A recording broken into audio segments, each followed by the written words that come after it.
오늘 빼앗긴 사람들, 빼앗긴 자들. 네. 보통 자들이라고 하면은 좀 이렇게 뭔가 좀 부정적인 의미로 쓰는 경우가 있잖아요. 근데 이 제목을 제가 잘 이해를 못하겠어요. 빼앗긴 사람들, 빼앗긴 자들이라고 돼 있는데, 그래도 왜 사람들이 하는 부정적인 의미로 자들로 했는지. 근데 원 제목은, 늑인의 원 제목은 더 디스포세스입니다. 그죠? 디스포세스. 디스포세스. 근데 이게 우리 뭐 흔히 말하는 무소유. 네. 디스포세션이라고 하면은 그래서 무소유라는 개념하고 좀 다를지 몰라도 아무튼 디스라는 말은 이제 부정적인 의미잖아요. 그러니까 뭐 자들이라고 해가지고 그렇게 부정적인 디스라는 말이 의미가 붙어 있는지 몰라도 사실은 이 소설이 처음에 빈손으로 왔다가 빈손으로 간다 이런 이야기잖아요. 뭐 여행가 가라 같은 이야기. 네. 그래서 빈손이라는 표현이 무소유, 네. 갖지 않는, 네. 아무도 갖지 않는. 네. 그러니까 이 소설의 중요한 내용이 이제 아나레스와 우라스라고 하는 네. 소유를 중시하는 우라스라는 네. 세상과 네. 소유를 중시하지 않는 네. 소유가 없는 네. 소유격이라는 말도 없잖아요. 나의, 너의 이런 게 없잖아요. 그 소유가 있고 없고의 차이. 그런 게 이 소설의 주제인데, 소유가 있는 세상과 소유가 없는 세상을 대비해 가면서, 주인공이, 쉘비가 하는 주인공이 소유가 없는 세상, 소유가 있는 세상으로 갔다가 다시 소유가 없는 세상으로 되돌아가는 그런 이야기잖아요. 근데 여기서 빼앗긴 사람, 빼앗긴 자들, 이런 제목이 저는 잘 이해가 안 되었어요. 차라리 뭐 무소유, 그 디스포세스, 무소유인,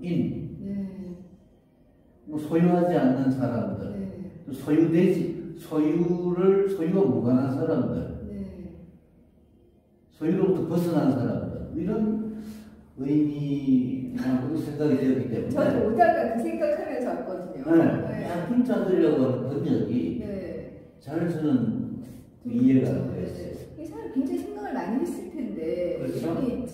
이런 생각을 하면서 빼앗긴 자들 그 느낌이 착취자들에 의해서 그렇죠. 착취당한 사람, 강탈당한 그런 느낌이잖아요. 착취당한 사람들이라는 느낌이 강한데 사실 이 소설에서는 우라스라는 사회에서 일부, 그러니까 필리핀 부익부의 사회이기 때문에 소유가 중시되고 거기서 이제 빼앗긴 사람들, 그러니까 소유를 박탈당한 사람들, 이런 사람들이 존재한다는 건 분명히 우리가 알 수가 있는데 그런 사람들 주인공을 하는 것도 아니잖아요. 그런 사람들 중심 내용을 하는 것도 아니잖아요.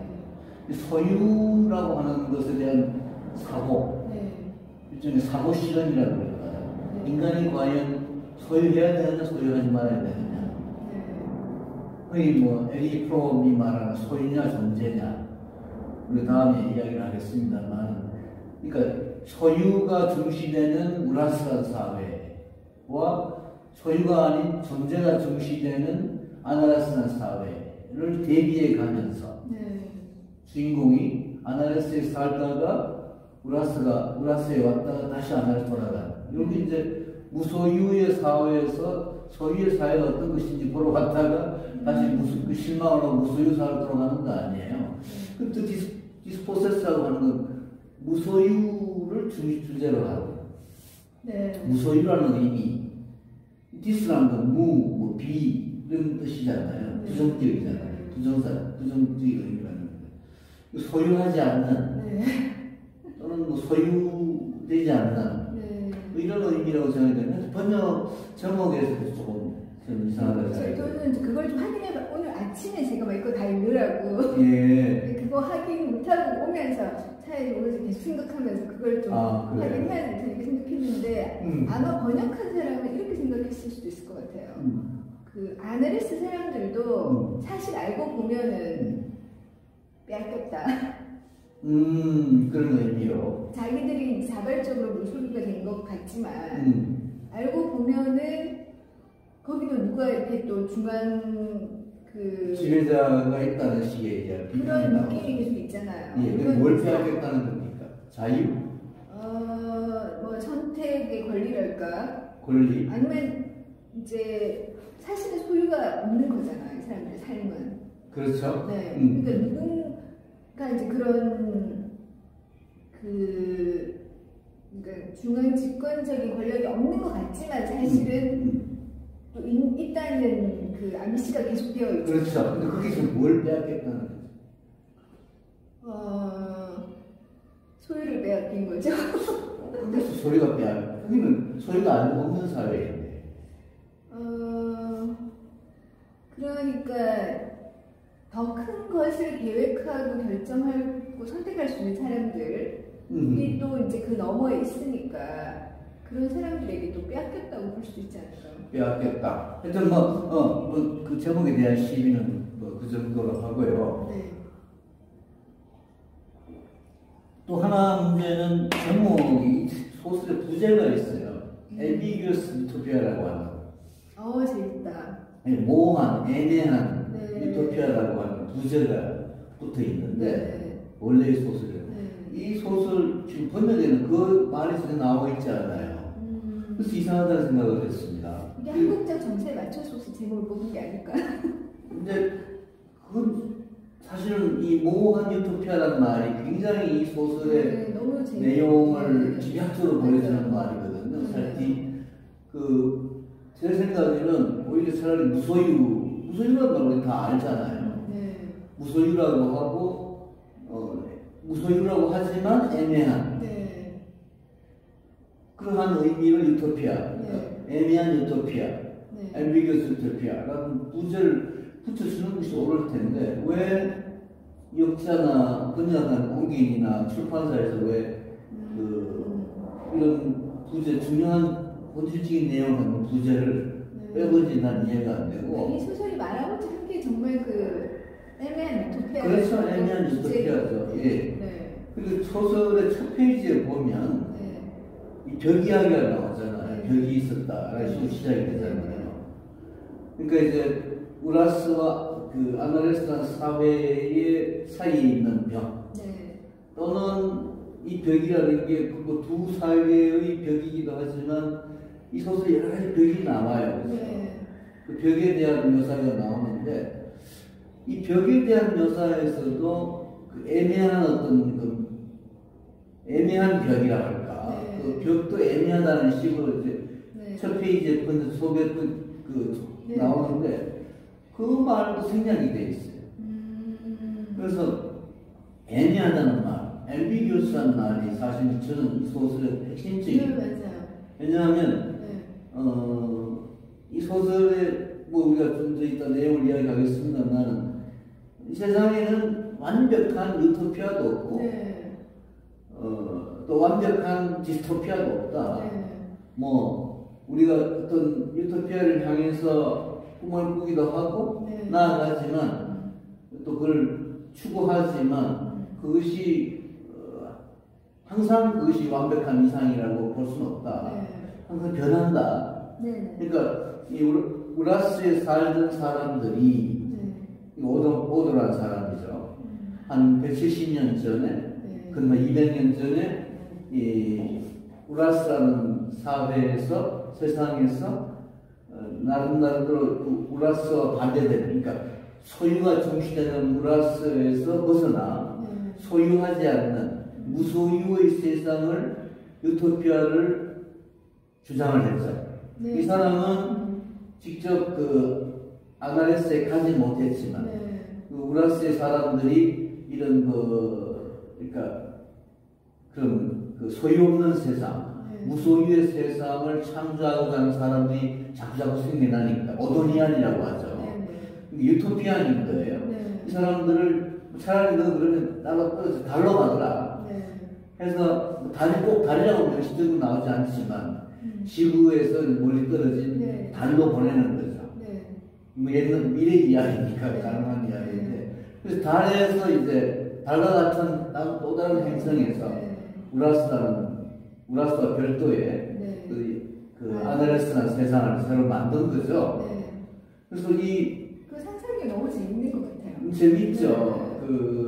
보통 이제 우리 유토피아라 그러면은 가령 16세기에 그 유토피아라는 말을 처음 쓴 유토피아라는 제목의 토마스 모어의 소설. 유토피아는 어딘가 지구의 어딘가에 있는 이상향이에요. 뭐 중국에 나온 도원경도 그렇고. 근데 이 SF 소설이니까 아예 먼 행성을 보내버리는 거죠. 근데 사실은 이 행성이 일종의 우라스의 식민지 같은 거예요. 광산 식민지, 그죠? 우라스는, 저는 항상 우라스를 이렇게 소설 속에서 보면서, 이게 다르구나, 다를 것 같다라고 생각을 했는데, 그러니까 거기 굉장히 척박하고, 생물이 사는 것도 굉장히 힘들고, 살긴 사는데, 그죠? 거의 광산 정도. 그러니까, 우라스에 사는 지구 사람들은, 지구란 표현은 그러네. 우라스 사람들은 그 아나레스를 일종의 광산 식민지 비슷하게 생각을 해서 서로 이제 뭐 이렇게 물자 교환 같은 거 조금씩 그런 데 있긴 있는데 떨어져 있는 사회에 행성 간에 거기서 이 우라스에서 아까 말씀드린 바와 같이 오도란 사람이 이상사회를 추구를 했고 그 이상사회에 같이 뜻을 맞추면서 오도니안들이 이제 좀 우라스 사회에서 좀 시끄러우니까 우라스 사람 그럼 다른 데 행성 보러 가서 이제 아나레스라고 이제 보냈는데 그 보내고 한 170년이 지난 거예요. 그죠? 7데커드가 지나갔다고. 그래서 그 아나레스에 살던 그 우라스로부터 거의 한 170년간 떨어져서 아나레스에 살던 쉐빅이라는 물리학자가 이 아나레스라는데도 뭔가 이상사회라고들 얘기를 하는데 좀 보면 이상하다는 생각이 들어서 이 과연 이상사회냐? 이상사회가 항상 이상했잖아. 그래서 이제 우라스로 오는 거죠. 우라스에 와서 우라스 1년을 살아요. 그죠? 우라스에 와서 보니까 뭐 우라스는 굉장히 풍요롭기도 하고 아나레스에 비해서는 굉장히 아름답기도 하고 한데 너무 계급 차이가 심하고 빈익빈 부익부도 심하고 뭐 여러 가지 또 소유에 대한 어떤 그런 아나레스에서 굉장히 싫어하는 굉장히 경험하는 그 소유욕으로 막 또 뭉친 사회에 실망을 해서 다시 이제 아나레스로 돌아가는 1년간의 아나레스 생활이 이 소설이 13개장으로 이루어져 있는 제목 없이 그러니까 1장부터 시작해서 마지막 13장까지는 우라스의 이야기예요. 7개장이죠. 그리고 이제 그 우라스의 이야기를 하면서 우라스 얘기 한번 1장에서 하면 2장이 또 옛날 아나레스 이야기. 그러니까 이 쉐빅이 아나레스에 살았던 자기의 생애. 이거는 이제 우라스의 어떤 그런 소유 지향의 사회와 비소유 지향, 무소유 지향의 사회의 이 아나레스를 항상 대조적으로 대비하면서 보여주면서 우라스 한번 이야기하고 아나레스 한번 이야기하고 또 우라스 얘기하고 또 아나레스 얘기하고. 그러니까 아나레스는 우라스에 가기까지의 그 역사인 것 같아요. 그렇죠. 그러니까 아나레스는 쉐빅이 태어나서 자기가 이제 그 아나레스 사회의 여러 가지 문제점을 느끼면서 우라스로 한번 가보자 라고 할 때까지 이야기가 아나레스 이야기고 우라스의 이야기는 1장부터 13장까지 중에 홀수장이죠. 홀수장에서는 이제 1년 동안의 우라스 생활 그리고 돌아가는 그런 이야기예요. 그래서 굉장히 좀 특이한 이야기, 무슨 특이하고 보통 우리 유토피아 소설이 토마스 모어 유토피아를 비롯해서 뭐 그 전에 소위 뭐 이렇게 플라톤의 국가도 일종의 유토피아 소설, 유토피아론이라고 우리가 이야기를 합니다만은 토마스 모어 유토피아가 16세기 영국에서 나오고 난 뒤로 지금까지 많은 유토피아 소설, 유토피아론이 쓰여졌는데 19세기 말부터 시작해서 이른바 SF 소설하고 결부가 돼가지고 새로운 유토피아 나왔는데 이게 사실은 이제 20세기 초엽에 오게 되면 20세기 전반기에 오게 되면 1, 2차 세계대전을 겪고 또 공산주의, 자본주의를 겪은 특히 공산주의를 겪어나면서 이 유토피아로서의 공산주의, 사회주의에 대한 절망으로부터 이제 조지 오웰의 1984라든가 1984라든가 또는 올더스 헉슬리의 멋진 신세계, 뉴 브레이브 월드라든가 이런 어떤 디스토피아, 그러니까 유토피아를 비판하는 유토피아는 사실 없다. 유토피아를 추구해봤자 사실은 디스토피아, 오히려 옛날보다 더 나쁜 그런 디스토피아가 올 뿐이다라는 식으로 이제 유토피아를 좀 부정하는, 거부하는 이런 소설이 20세기의 주류였다면 20세기 전반기에 20세기 후반기에 와서는 그렇지 않다. 유토피아가 현실의 청사진으로서는 현실 사회의 새로운 어떤 그 실제의 사회상, 그러니까 사회주의, 공산주의 이런 실제의 사회 청사진으로서는 문제가 있지만 여전히 유토피아는 현실을 비판하는 어떤 인간의 꿈이라는 인간의 어떤 이상이라고 하는 차원에서는 여전히 의미가 있다라고 하는 식으로 이제 러긴이 다시 빼앗긴 자들이라고 하는 소설을 통해서 빼앗긴 자들만이 아니라 러긴 소설의 어둠의 왼손이라든가 사실 러긴의 SF 소설에는 이런 유토피아적인 요소가 상당히 많이 있다고 볼 수가 있어요. 그러니까 SF 소설이 좀은 황당무계한 로봇이 나오고 AI가 나오고 굉장히 좀 황당무계하다고 할까 좀 이런 그야말로 공상과학 소설 이렇게 평가되기도 하지만 그런 SF 소설도 많지만 러긴의 소설은 사실은 그런 어떤 현실보다 더 현실. 그렇죠. 아주 그런 의미에서 리얼리즘.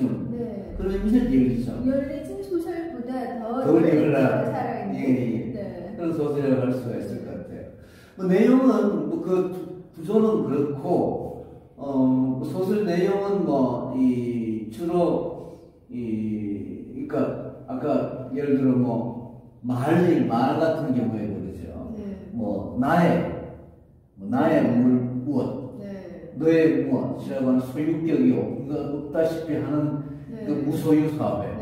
그러니까 그게 물건에 대한, 상품에 대한, 반면에 이제 우리 사회는 도대체 우리가 그렇게 느끼긴 하죠, 사실은. 소비 발달돼 있죠. 네네. 우리가 지금 여기 있는 커피숍 같은 데는 커피를 끓이는 사람이 눈에 보이지만 실제로 백화점 같은 데 가면은 거기 수많은 진열 상품들을 만드는 사람을 우리가 못 보잖아요. 누가 만들었는지, 누가 가져왔는지. 존재하는 상품뿐이라는 거죠. 그 상품과 상품을 교환하기 위한 돈. 그죠? 그 무수한 상품, 그 소유. 그러니까 오로지 소유의 대상으로 존재하는 물건들. 그 물건의 실질적인 가치나 그 물건을 만든 사람들의 어떤 땀이나 이런 것은 전혀 무시되는 이런 자본주의 사회. 그러니까 우리 사회는 그런 소유의 사회이고 게다가 이제 그 소유이기 때문에 모든 게 이제 높고 낮은 그러니까 어떤 그 질서, 상하 질서가 있고 부자와 빈자 특히 그 소유가 작동하는 사회이기 때문에 소유를 하는 사람과 소유하지 않는 사람 그런 의미에서 빼앗긴 자들이라고 하는 하층계층이 이제 존재하고 소수의 상류계층이 존재하고 우리가 사는 사회와 똑같은 거죠. 근데 사실은 이 소설에서는 보면 또 이 지구는 또 그전의 사회이기도 해요. 그죠? 지구는 이미 멸망한 사회, 지구는 이미 폐허화된 세상으로 나오잖아요. 우라스는 지구보다 좀 나아. 그죠? 근데 지금 현재 우리가 살고 있는 우라스라는 사회에는 세 개의 사회가 작은 사회들이 있죠. 그러니까 아이오라고 하는 미국을 연상케 하는 극단적인 극도의 자본주의 사회. 그 추라고 하는 공산주의 사회, 그리고 벤빌라라고 하는 제3세계. 이게 이제 이 소설이 14년에 쓰여지기 때문에 1세계, 2세계, 3세계라는 부분하고 비슷한데, 아무튼 미국을 주는 이 쉐빅이 가는 우라스 사회는 그 AO죠. AO의 이제 그 미국, 자본주의 극성을 불리는 미국. 그러니까 거기에서는 상품 사회고, 필리핀 부익 계급 사회고, 그 다음에 뭐 특히 가부장 사회고, 남녀 차별 사회고, 이런 모든 어떤 지금 우리가 살고 있는 이 사회의 특징이 드러나죠. 반면에 아나레스는 소유가 없는 사회. 그러니까 그 이오라고 말 자체가 이 우라스는 프라하라고 하는데 말이 언어를 프라하에서는 소유가 굉장히 중요한 개념인데 소유격이 이오에서는 소유가 없죠. 그러니까 그냥 어머니고 아이인 것이 나의 어머니, 너의 어머니라는 게 존재하지 않죠. 그래서 뭐 공동 육아 또는 뭐 가정이라는 개념, 소유적인 의미의 서로가 자유롭게 만나서 사랑을 하고 성관계를 맺는 것도 마찬가지지만 또 뭐 이 서로가 반려로서 함께 사는 것도 허용이 돼 충분히 가능하지만 나의 가족, 나의 자식, 너의 뭐 어머니 이런 관계가 존재하지 않죠. 결혼도 존재하지 않고 물건도 존재하지 않고 남녀 모두 평등하고. 그래서 첫 장면에 그런 이야기가 1장에 그런 이야기가 나오잖아요. 이 우라스에 처음 왔을 때 거기 우주선에 남자가 이 쉐비에게 묻죠. 그 사회는 남녀 구분이 없다며. 근데 어떻게 모든 힘든 일을 남자가 하는데 너희 사회는 어떻게 해? 그러니까 그 쉐비가 말하기를 우리 사회는 남녀 구분이 없다. 남녀는 존재하지만 남녀의 어떤 차별은 없다. 그리고 실제로 뭐 힘든 일을 기회가 하는 것이고 뭐 머리가 좋고 오히려 일을 더 오래 하는 건 여자들이다. 그러니까 여성들이 훨씬 더 훌륭하다 이런 식으로 얘기를 하는 어떤 차이가 나옵니다. 이런 이야기가 소설 전체 500페이지 되는 소설 전부 계속 그렇게 나와요. 그런데 그래서 지금 우리가 살고 있는 이 사회의 부정적인 측면이 충분히 그려지고 그것에 대한 대비가 되는 그야말로 병장품에서 말하는 전반 완전히 반대되는 사회가 아나키즘 사회로서 아나레스 사회가 그려지는 거죠. 남녀 평등, 무소유, 그리고 뭐라고 여러 가지 그런 자유평등 이런 게 이제 그려지는데 이 권위가 존재하는 거예요. 그리고 이게 벌써 한 170년이 되다 보니까 이 좀 정체화되기 시작하는 거죠. 그래서 예를 들어 그 주인공인 이 쉐비의 어떤 그 연구 결과를 무인평성하려고 하는 거죠. 뭐 사본이라고 하는 좀 권위주의적인 과학자도 등장을 하고 뭐 또 그런 어떤 권위주의 사회로 변하는 것을 비판하는 어떤 그 쉐비의 친구들 뭐 이런 친구가 뭐 정신병원에 갇히기도 하고 뭐 이런 식으로 이제 또 비판하는 친구들이 나옵니다. 그래서 이 쉐빅이 이 아나레스 사회에 오래 살아서 자기는 아나레스 사회에 좋다고 느끼지만 조금씩 이제 회의하기 시작을 해서 그럼 다른 세상은 어떨까?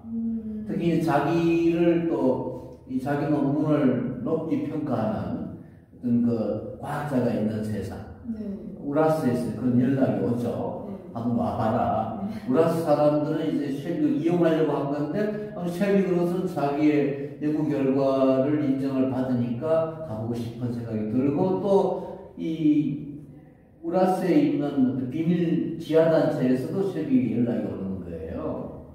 그래서 이제 겸사겸사 이제 우라스에 가게 되죠. 근데 우라스에 가서 처음에는 우라스가 너무 아름답고 너무 풍요롭고 하지만은 결국 이제 오도가 우라스를 비판하고 이 아나레스 사회를 창조했던 것을 이해하게 되고 뭐 아나레스 사회에 문제가 있지만 우라스는 도저히 자기로서 못 살겠다. 이런 그 불평등 사회, 부자유 사회에서 살 수는 없으니 아나레스 돌아간다. 라는 식의 이야기가 좀 해피엔드 비슷하게 소설이 쓰여졌는데 저는 늑인이라는 소설가를 대단히 높이 평가를 하고, 네. 어떤 아나키즘에 대한 어떤 미래 지향, 유토피아에 대한 뭐 철학적인 논문이나 이런 것보다 훨씬 더 설득력 있고, 네. 또 재미있는, 네. 이런 소설로서 이 소설이 대단히 의미가 있다고 생각을 합니다. 그래서 항상 늑인을 좋아하고, 읽기를 좋아하고, 늑인에 대해서 비판적인 사람도 있지만, 뭐, 예를 들어 뭐랄까, 여성이 별로 등장하지 않는다라든가, 또는 여성에 대한 좀 폄하.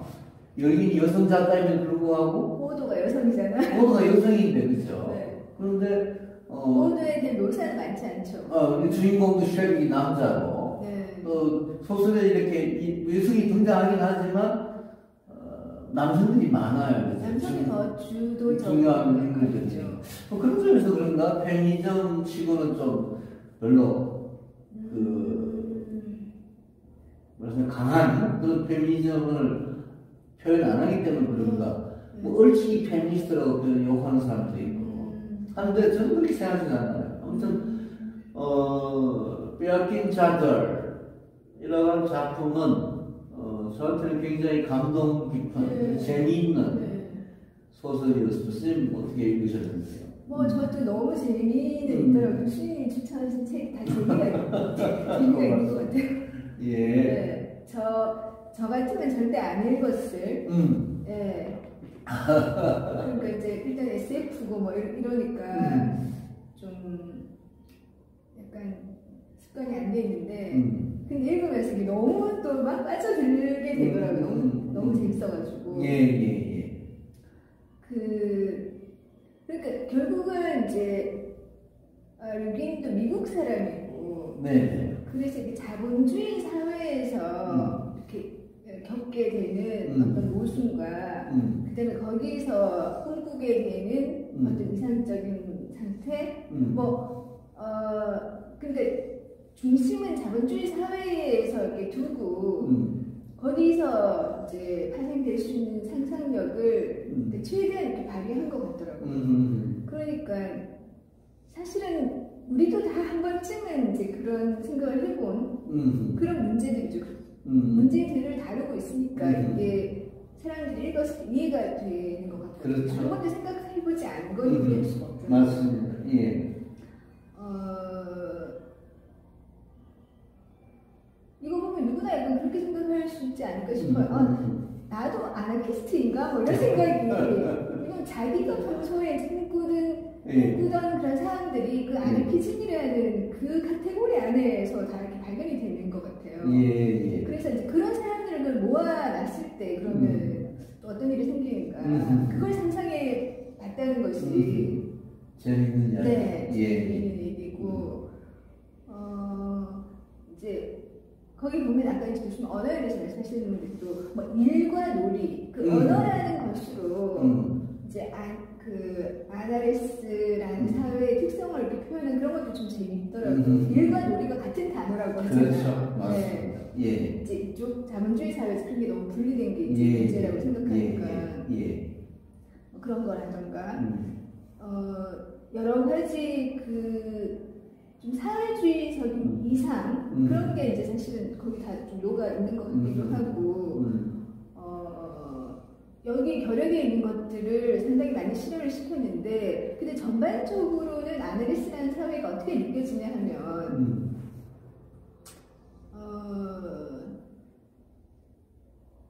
일단 되게 못 살고 네, 황폐하고 먼지가 막 있고 그 사람들은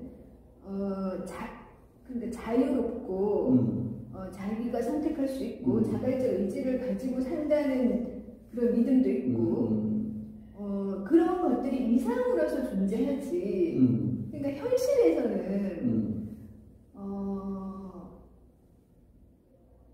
그러니까 너무 이제 자본주의적인 감각이 몸에 배서 그런지 모르겠지만 거기 이제 나와 그려져 있는 그 현실은 굉장히 좀 감옥 같고 회색 비치고 좀 그런 것 같거든요. 그래서 그게 이제 현실 사회주의의 어떤 분위기를 좀 반영한 것 같다는 생각이, 그때가 70년대니까 인정시대 네, 그런 그러니까 현실 사회주의 이제 그 분위기와 일상과 모순과 이런 것들을 반영해서 이제 이렇게 쓸 수 있지 않았나 싶더라고요. 저도 제가 막 그 꿈꾸던 것이 실현됐을 때 이렇게 되는구나 하는 대리 체험을 또 이렇게 하게 되더라고요. 근데 결국은 그 인간들이 어떤 꿈을 가지고 모였는데 아까 교수님 말씀하신 것처럼 나는 지금 굉장히 자유롭게 선택하고 있고 그렇게 믿고 있는데 현실은 복종하고 있는 거예요.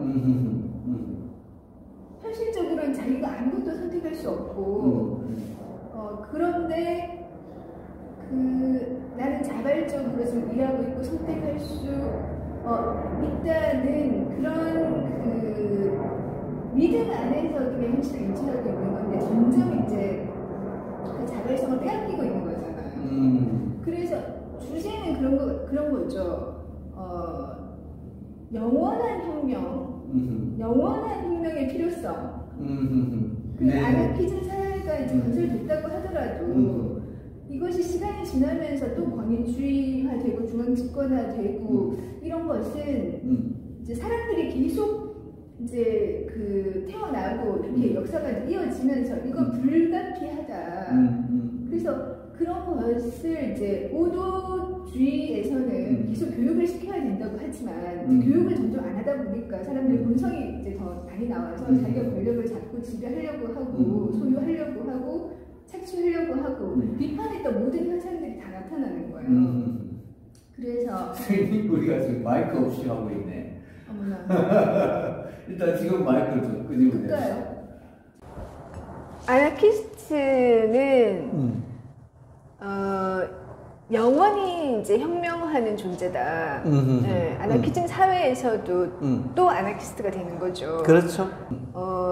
사실 그 생명이라는 거는 계속 변화하는 거다. 멈춰 있을 수가 없는 거고, 그러니까 역사라는 것도 결국은 세대로 계속 이어지는 거잖아요. 근데 한 번 어떤 완벽한 체제를 만들어 놨다고 해서 그게 계속 완벽해지지는 않는 거죠. 계속 이제 이렇게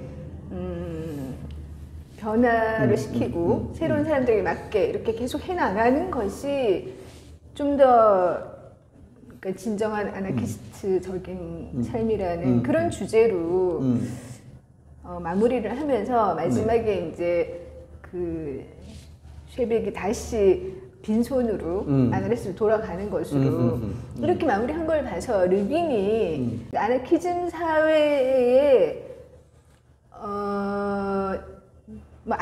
그러니까 불가능성을 얘기했다기보다는 결국 마지막에 이제 지향은 그리 가는 거죠. 네, 그리 가는데 그것이 더 나은 사회로 계속 전개될 수 있는 그 핵심적 요소라는 것은 그런 계속 혁명할 수 있는 정신? 네, 그런 거라는 식으로 이제 마무리를 한 것 같아요.